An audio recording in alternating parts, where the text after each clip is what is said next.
Hey everybody, welcome back. Today I'm going to be using my Zojirushi Virtuoso Plus bread maker to make 3 different kinds of bread. First, we're going to do some basic white, then we're going to do some Italian herb, and we're going to finish up with some French bread. When you see how easy this is, you might just want to go out and get yourself a bread machine. So you ready? Let's get into this.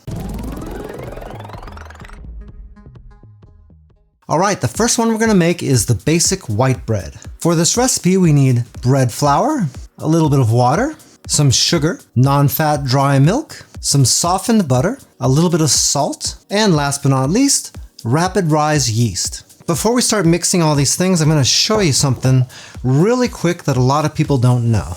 And that is how to properly measure your ingredients. Now, as you may or may not know, when you're cooking savory food, you have a lot more leniency to kind of do what you want. But when you're baking, everything has to follow pretty much exact science. So you can't be off on your measurements, and things have to be done in a certain order, otherwise you end up getting really shitty results. For instance, if you're talking about something like a 1/4 cup of flour, we'll just use that as a quick example.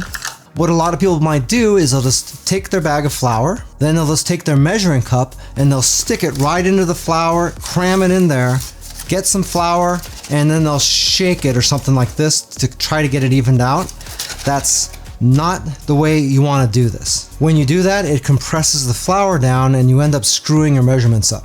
That's how you get really weird rising and bread that's too dense or all sorts of other problems. The way that you really should measure it, it's going to be a little bit hard to show you on camera, but I'm going to try. We'll make this easier.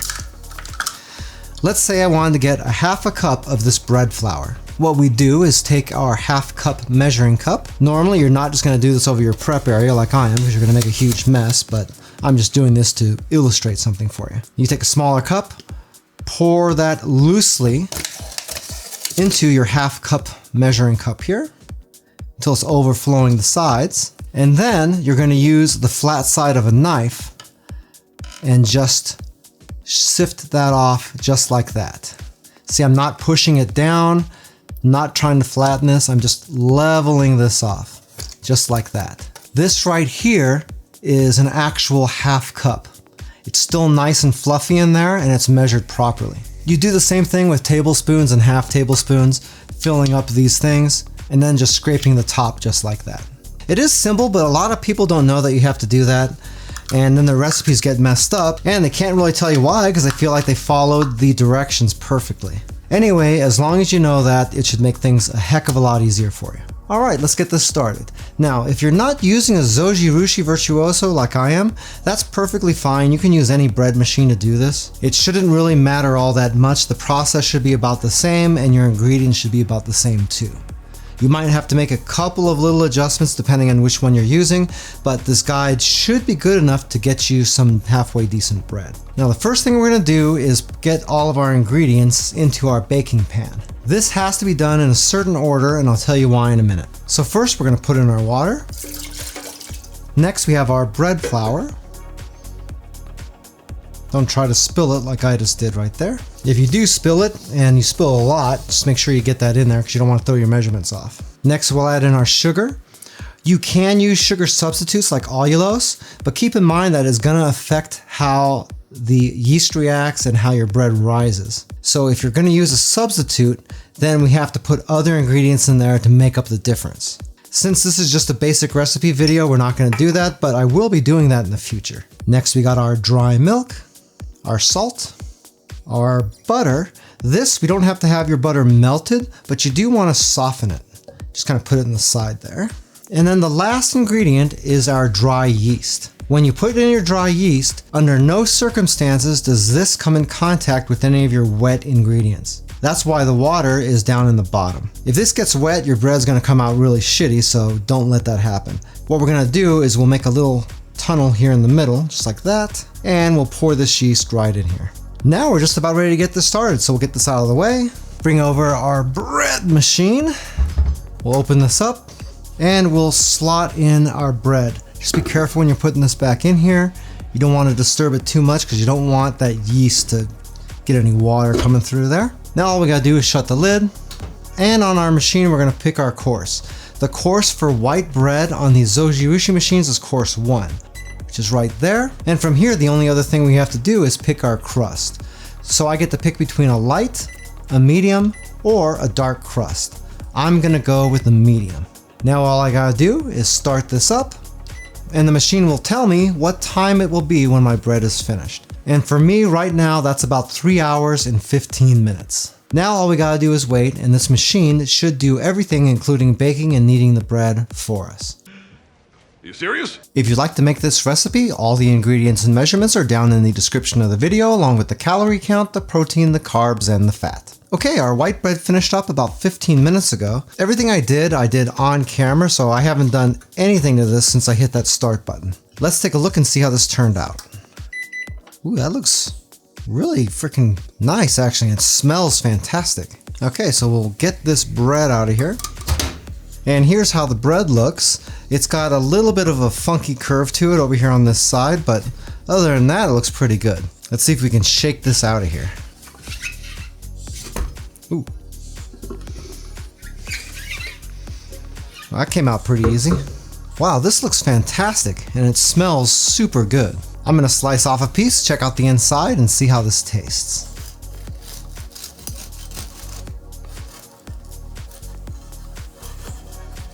That looks pretty darn good to me. Nice crust. If I show you the bottom, you can see where the paddles were. And this was connected over here, so you can see it better. Ooh, this is hot as shit. Woo! Let's see how this tastes. That's good. What do you say we move on to our next loaf? Alright, now we're gonna move on to the Italian herb bread. It's really similar, it's another white bread, but there's just a couple of different ingredients. Once again, our first ingredient is our bread flour. The last one I only showed you one bowl of this, but there was actually 2. I mean, there's a lot of flour in here. Next, we have our water, sugar again, salt. We've got a little bit of dry basil. And in this one, there's no dry milk or butter, but we're using some olive oil. All right, we got our cleaned out pan. We're gonna pour in our water first, and then we're gonna pour in our olive oil. You're gonna wanna give this a second to make sure as much of this comes out as possible. All right, now we're on to our bread flour. Just be careful putting this in here, unlike what I did the first time. And this is a really hard angle to do this. Make sure you get all your flour here. Now we add in our sugar and our salt, our dry basil. And when you put these ingredients in here, you want to sort of fan them out a little bit. Don't just dump them all in the one spot. And then once again, we're going to make a little hole here in the middle and pour in our yeast. Remember, just like before, we don't want that touching either the water or the oil. Back into the machine we go. Just be careful not to get this upset or anything. Close the lid, and we're going to be back to pretty familiar settings. So we want this back on the course 1 again, just like before. That's because this is also another white bread. I'll do my crust control light this time, just to see how much different it comes out. And then all we gotta do is start her up, and our bread will be done at 4:21 a.m. Fun. What? Now once again, we wait. Hey, by the way, if this is your first time here and you want to learn some cool new recipes, get some great cooking tips and tricks and all sorts of other kitchen related things, then start now by subscribing to the channel and clicking the notification bell so you never miss a thing. Alright, it's about 5 a.m. Let's check out this bread. Look at that, it looks almost exactly like the other one, doesn't it? Let's pull this out and see what we got. Well, this really comes out of here easy. Okay. This looks like it has the same kind of shape that the other one did. Not really a bad thing. I think it looks pretty good. This time you can see the marks left by the paddles a lot better. Okay, let's slice this open and see what we got.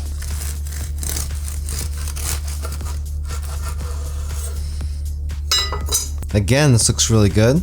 And the crust is just a little bit lighter. I thought it would be even lighter than this, but this isn't bad. I'm pretty happy with it. See, there's the inside of the bread. Let's see how this tastes. This is really, really good. I think I like this better than the first one. You can really taste the basil in this. Okay, on to our next bread. For our last recipe, we're doing French bread. So once again, we need water, bread flour, some non-fat dry milk, sugar, salt, and our rapid rise yeast. All right, let's get this cranked out. First, we throw in our water as usual.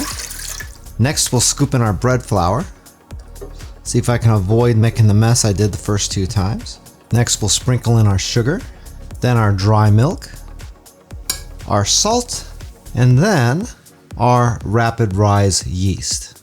Next, we'll put this into our machine once again, and then we're going to start up the machine. Now, this one's going to be a little bit different than the other 2. The first 2 were white bread, so we used course 1 on this machine because that's our preset for white. But European breads have their own preset on this machine, and that would be course number 3. So we'll go through this, find course number 3. There's no optional settings for this one, so all we can do is just start it up. One thing about making the European breads is that the water that goes in should be cold. It should be cooled down to about 41 degrees Fahrenheit or 5 degrees Celsius, because if it's hotter than that, you could end up with some pretty crappy bread. With the first 2 recipes that we did, we don't gotta do that though, but in my particular case, I went ahead and used cold water for those anyway, and they came out great. Okay, let's get started. And it looks like this is going to be about 3 hours and 15 minutes. In case you haven't noticed, I now have the Joe's Phenomenal merch store online. You can see a few of the products I have available down below the video window, and if you go into Spread Shop from down there, you can see all the rest. I also have a link to the store down in the video description. All proceeds from the store go right back into the YouTube channel to try to make it just a little bit better experience for you. Alright, let's check out our French bread. Ooh. But the real test is the taste.